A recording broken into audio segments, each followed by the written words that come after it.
আসসালামু আলাইকুম। আসুন আমরা আমাদের জীবন এবং আমার ব্যক্তিগত জীবন নিয়ে কথা বলি। মানব জাতি অথবা আমি একান্তই এখন জীবনে ৯৩% জীবন কাটাই চার দেওয়ালের বন্ধ পরিবেশে।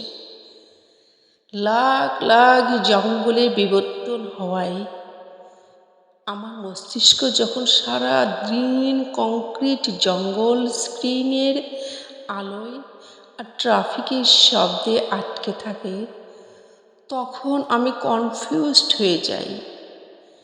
আমার শরীর সব সময় সতর্ক অবস্থায় থাকে, যার ফলে আমার চিন্তা বেড়ে যায়। আর এটাই আমার বর্তমান উদ্বেগ, হতাশা এবং মানসিক ক্লান্তির প্রধান কারণ। এটা শুধু আমার নয়, আমাদের সমাজেরও তাই। এই সমস্যা ছেড়ে, শহরের কোলাহল ছেড়ে মাত্র ১৫ মিনিট জঙ্গলে বা প্রচুর গাছপালা আছে এমন জায়গায় হাঁটলে আমার হৃদয়ের স্পন্দন কমে যায় এবং স্ট্রেস হরমোন প্রায় ১৬% কমে যায়। গাছপালা, বাতাসে আমাদের শরীরে রোগ প্রতিরোধ ক্ষমতা জাদুকরীভাবে বাড়িয়ে যায়। প্রকৃতির এই নিরাময় ক্ষমতা শুধু ঘ্রাণই নয়, দৃষ্টি এবং শ্রবণেও গভীরভাবে যুক্ত। প্রকৃতির পুনরাবৃত্তিমূলক প্যাটার্ন বা প্রকৃতির সৌন্দর্যে, যেমন পাতার শিরা, নদীর ঢেউ দেখলে আমাদের মস্তিষ্ক তরঙ্গের সৃষ্টি হয়, যা আমাদের গভীর প্রশান্তি দেয়। আমাকে দেয়, আপনাকেও দেয়। আমি আমাদের বলে দেই, কারণ আমি জানি আমার যদি হয় তো আমাদেরও হয়। পাখির ডাক বা পাতার শব্দেও আমার মস্তিষ্কে জানান দেয় যে চারপাশে কোনো বিপদ নেই। শহরের কোলাহলপূর্ণ জীবনে আমাদের মস্তিষ্ক মনোযোগ দেওয়ার ক্ষমতা খুবই দ্রুত শেষ হয়ে যায়। কিন্তু প্রকৃতির মাঝে আমাদের মনোযোগ এক ধরনের সফট বা হালকা মুগ্ধতায় পরিণত হয়, যা আমার ক্লান্তি মস্তিষ্ককে সম্পূর্ণভাবে ফ্রেশ করে সুযোগ দেয় আরেকটি নিরাময়ের। আমি যতই আধুনিক হই না কেন, আমার শিকড় লুকিয়ে আছে সবুজে।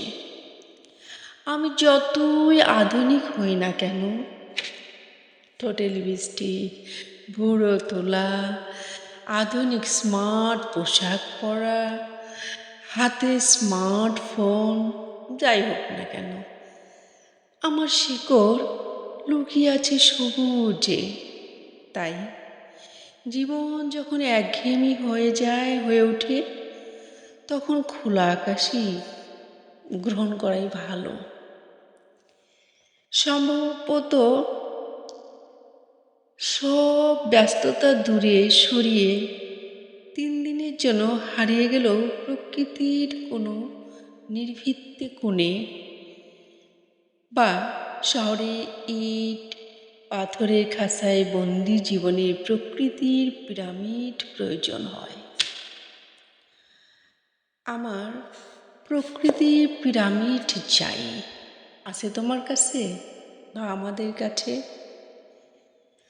যখন যখন আমরা বিশাল জলপ্রপাতে, প্রাচীর বনভূমি বা সুউচ্চ পর্বতমালার মতো প্রকৃতির বিশাল রূপের সামনে দাঁড়াই, তখন তখন আমাদের মস্তিষ্ক, আমাদের ইগো বা অহংকারকে নিমিষেই কমিয়ে দেয়।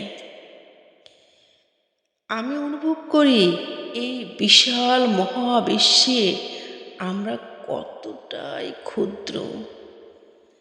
যারা প্রকৃতির মধ্যে থাকেন তারা অন্যদের প্রতি অনেক সহানুভূতিশীল হন।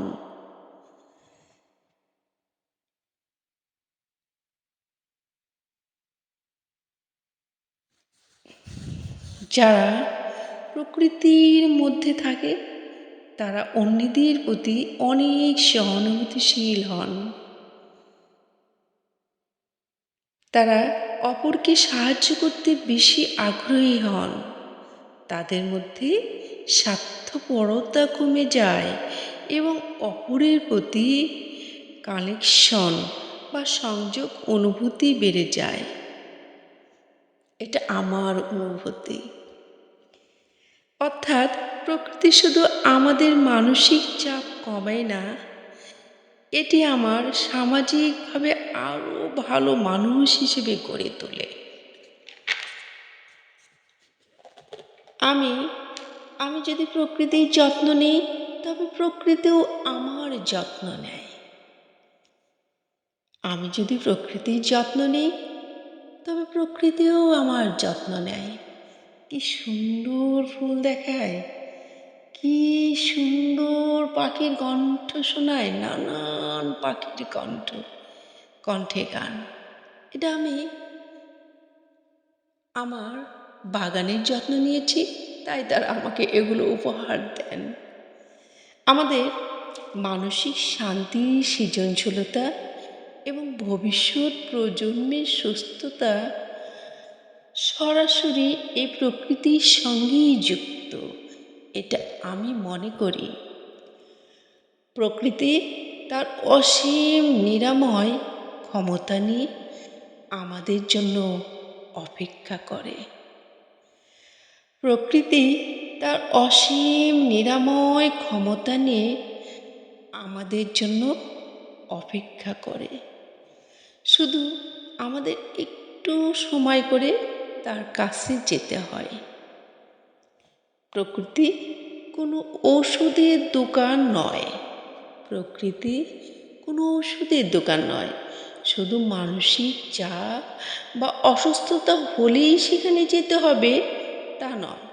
প্রকৃতি হলো প্রতিদিনের খাবার বা পানির বা জলের মতো, যা ছাড়া আমাদের মন, আত্মা ধীরে ধীরে শুকিয়ে যায়। আমরা যত বেশি আধুনিক হচ্ছি, আমি যত বেশি আধুনিক হয়েছি, তত বেশি প্রকৃতি হতে অন্ধ হয়ে যাচ্ছি। আমাদের চোখের সামনে একটি সুন্দর গাছ দাঁড়িয়ে থাকলেও সেটা খেয়াল করি না। আমার সামনে সুন্দর একটি চোখে গাছ দাঁড়িয়ে থাকলেও সেটা খেয়াল করি না। আমাদের চোখ আটকে থাকে স্ক্রিনের এক মেকি দুনিয়ায়, কিন্তু আমাদের নিজেদের অস্তিত্ব টিকিয়ে রাখার স্বার্থেই এই অভ্যাস বদলাতে হবে। আমি আমার নিজের ভালো মন্দ কথা বলার 100% সাহস রাখি। তাই বলতে চাই, আমার নিজের অস্তিত্ব টিকিয়ে রাখার স্বার্থেই এই অভ্যাস বদলাতে হবে। আপনাদেরও কি তাই? আজই জানালাটা খুলে দিন, ভোরের আলো আর বাতাস ঢুকতে দিন। বারান্দায় বা পড়ার টেবিলে একটি ছোট্ট গাছ রাখুন, যার একটুখানি সবুজ আপনার ক্লান্তি চোখকে শান্তি দেবে, যার একটুখানি সবুজ আপনার ক্লান্ত চোখকে শান্তি দেবে। বাহিরে যান, ঘন ঘন যান এবং সুযোগ পেলেই বনো প্রকৃতির মধ্যে হারিয়ে যান এবং সুযোগ পেলেই বনো প্রকৃতির মধ্যেও হারিয়ে যান। আমার মস্তিষ্ক, আমার শরীর এবং আমার হৃদয় এর জন্য আজীবন ধন্যবাদ দেবে।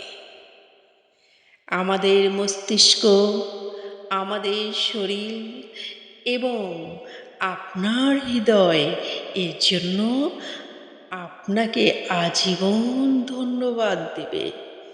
তাই প্রকৃতিকে ভালোবাসুন, প্রকৃতির যত্ন নিন, প্রকৃতিও আপনাকে যত্ন নেবে। ধন্যবাদ সকলকে মনোযোগ দিয়ে আমার কথাগুলি উপভোগ করার জন্য।